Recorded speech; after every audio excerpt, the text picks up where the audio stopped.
అందరికీ నమస్కారం అండి. ఎలా ఉన్నారు అందరూ? బాగున్నారా?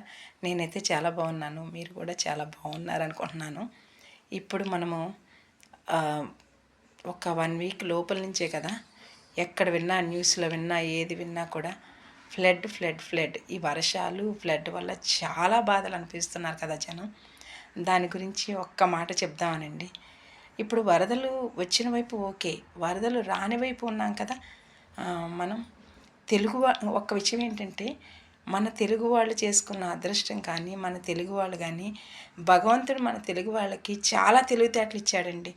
ప్లస్ మన తెలుగు వాళ్ళకి హెల్పింగ్ నేచర్ బాగా ఇచ్చారు దేవుడు. ఎక్కడైనా చూడండి తెలుగు వాళ్ళు ఏదైనా ఆపద జరుగుతుందంటే, పరుగులు తీసైనా వెనక ముందు ఆలోచించకుండా వెళ్ళి రక్షించుతారు. అట్లాగే మనం ఏం చేద్దామంటే, ఇప్పుడు ఫ్లడ్ రాని వైపు ఉన్నాం. అపార్ట్మెంట్స్‌లో ఉంటాము, వేరే చోట ఉంటుంటాం కదా! అటువైపు వాళ్ళందరూ తిరుపతి వెళ్ళి సేవ చేద్దాము, ఆన్లైన్లో బుక్ చేద్దాం ఇవ్వద్దు. మన దగ్గరలో ఉన్న ఈ ఫ్లడ్ గురించి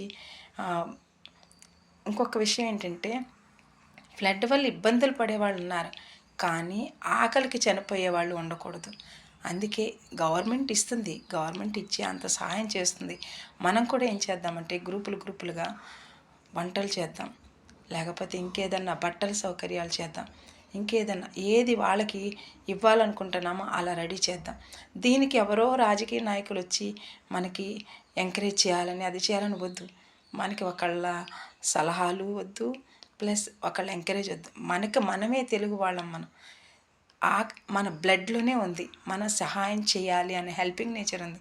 అందుకే ఈ రకంగా ఒక ఇస్కాన్ టెంపుల్ వాళ్ళది ఏదో ఒకటి చూశానండి మొన్న. ధర్మాకోల్ షీట్ల మీద నీళ్ళల్లో వెళ్తూ అందరికీ భోజనాలు సప్లై చేస్తాను చూసా. అలాంటి తెలివితేటలు మనకి ఉన్నాయి కదా. మన కుర్రాళ్ళు రేపటి పౌరులు ఎంత పనైనా చేయగలుగుతారు. అలా మనం వంటలు చేసో ఇంకో రకంగాను వాళ్ళకి అందిద్దాం. అందించి ఆ రకంగా హెల్ప్ చేద్దాం. ఏమంటారు మీరు? నాకైతే మనం కొంచెం అందించాలే కానీ మన పిల్లలు ఇంకా 10 అడుగులు ముందుకు వెళ్తారు. అలా మనం తయారు చేసి, లేదా బట్టల పరంగాన లేకపోతే ఇంకో సహాయం అలా చేద్దామండి. అందరం కలిసి ఒక అపార్ట్మెంట్లో ఉన్న ఒక 10 మంది, లేకపోతే ఇంకొక 10 మంది మనం చిన్న చిన్న పార్టీలు చేసుకుంటాం కదా! అలా అలా పార్టీలకి వాడుకునే డబ్బు ఉంటుంది, లేకపోతే ఇంకోటి ఉంటుంది. అలాంటివన్నీ కూడా మనం ఇప్పుడు ఉపయోగిద్దాం. నా చిన్నప్పుడు నేను చదువుకునేది కన్నాపురం అనే ఒక ఊరుంది. అక్కడ చదువుకునేటప్పుడు పోలవరంలో ఫ్లడ్ వల్ల చాలా ఇబ్బందులు పడ్డారు జనం. ఆ టైంలో స్కూల్లో టీచర్స్ అందరూ బట్టల దగ్గర నుంచి అన్నీ పిల్లల ద్వారా తెప్పించి అక్కడికి పంపించి వాళ్ళందరికీ హెల్ప్ చేయించారు. అలాంటి టీచర్స్ నేర్పించిన గుణాలు, మన పెద్దవాళ్ళు నేర్పించిన గుణాలు మనకి ఎందుకు వదిలేయాలి? మనమే హెల్ప్ చేద్దామండి. కంకణం కట్టుకుందాం. మనం ముందుకు వెళ్ళి హెల్ప్ చేద్దాం. ఏమంటారు? Thank you. నమస్తే.